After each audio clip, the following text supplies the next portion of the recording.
अस्सलामुअलैकुम नाज़रीन, मैं मोहम्मद गुफरान आपका इस्तकबाल करता हूं कौन बनेगा जन्नती के एक और नए एपिसोड में। आपका सवाल है, रोज़े में होठों पर क्रीम लगाना कैसा है। आपके ऑप्शन है, पहला जायज़ है, दूसरा मकरूह है, तीसरा रोज़ा टूट जाता है, चौथा नहीं लगाना चाहिए।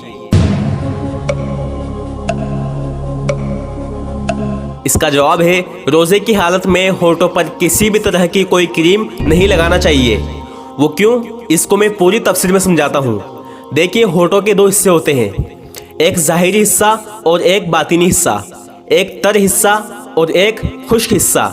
अगर विक्सलीन, बाम या लिपस्टिक होठ के ज़ाहिरी हिस्से पर यानी खुश्क हिस्से पर लगाया जा रहा है, जो होठ दिखाई दे रहे हैं इस पर लगाया जा रहा है, तो इससे रोज़े में किसी तरह की कोई कराहत नहीं होगी, यानी रोज़ा मकरूह नहीं होगा। लेकिन कोई दवा, विक्सलीन या बाम होठ के अंदरूनी हिस्से में या होठ के तर हिस्से पर लगाया जा रहा है, तो इसकी वजह से आपके रोज़े में कराहत आ जाएगी और आपका रोज़ा मकरूह हो जाएगा। और अगर वही दवा या बाम थूक में मिलकर आपके हलक से नीचे चली गई तो फिर आपका रोज़ा भी टूट जाएगा।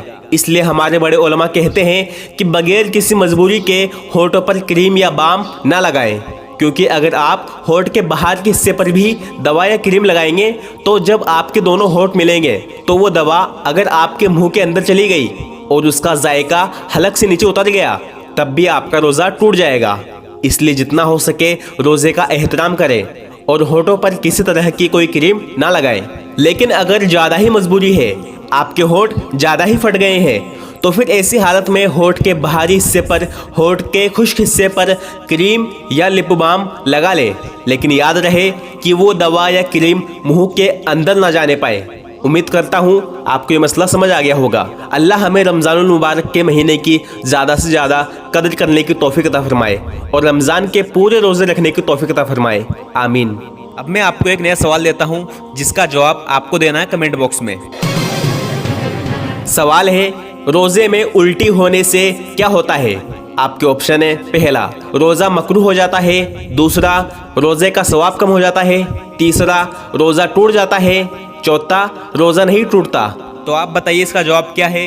इंशाल्लाह मैं उम्मीद करता हूँ आप सही जवाब देंगे। आपसे गुजारिश है कि आप इस चैनल को सब्सक्राइब कर लीजिए और बेल आइकन को प्रेस कर दीजिए। मेरा ऐसी वीडियो बनाने का मकसद सिर्फ ये है कि मैं आपको दीन की छोटी छोटी बातें बता सकूं। आपसे गुजारिश है कि इन छोटी छोटी इस्लाम की बातों को अपने दोस्तों के साथ शेयर किया कीजिए, क्योंकि ईमान की बात एक दूसरे को बताना सवाब जारिया है। इसका सवाब आपको मरने के बाद भी मिलता रहेगा। मैं मिलता हूँ आपको अगली वीडियो में इंशाअल्लाह। जिंदा रहा तो अस्सलामु अलैकुम व रहमतुल्लाहि व बरकातुहू।